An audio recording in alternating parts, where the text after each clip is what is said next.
गुरु महाराज, पाखंडी बाबाओं से कैसे बचा जा सकता है?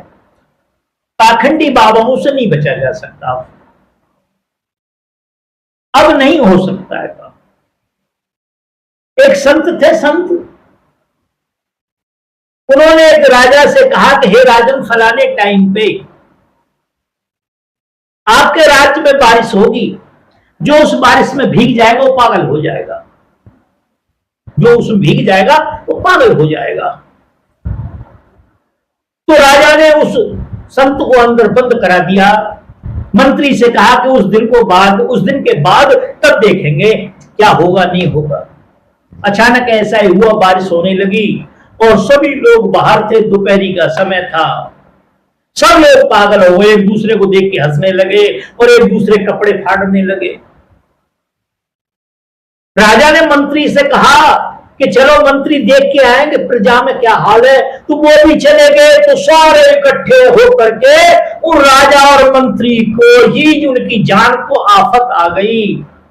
राजा ने कहा कि मंत्री अब क्या करें? बोले कुछ मत करो, जैसे ये हो गए वैसे ही हम हो जाते हैं।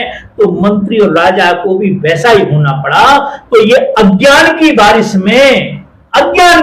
में बड़ी बड़ी मंचों से बैठे हुए जो साधु पाखंडी हैं, मैं चैलेंज के साथ कह रहा हूं, मेरा एड्रेस सबके पास है, ये इस अज्ञान को खत्म नहीं होने देंगे, इस पाखंड को खत्म नहीं होने देंगे। साधु त्याग का नाम है, साधु धैर्यता का नाम है, साधु सत्यता का नाम है। आज देखो साधु बैठे हैं, सोने हलकारे चल रहे, जैसे राजा आते थे तो वृतावली गाया करते, फलाने फलाने महाराज आ रहे, यूं आ रहे, वो आ रहे, और आज देखो संत आते तब सोने की छड़ी, सोने के, अरे भाई क्या हो गया है?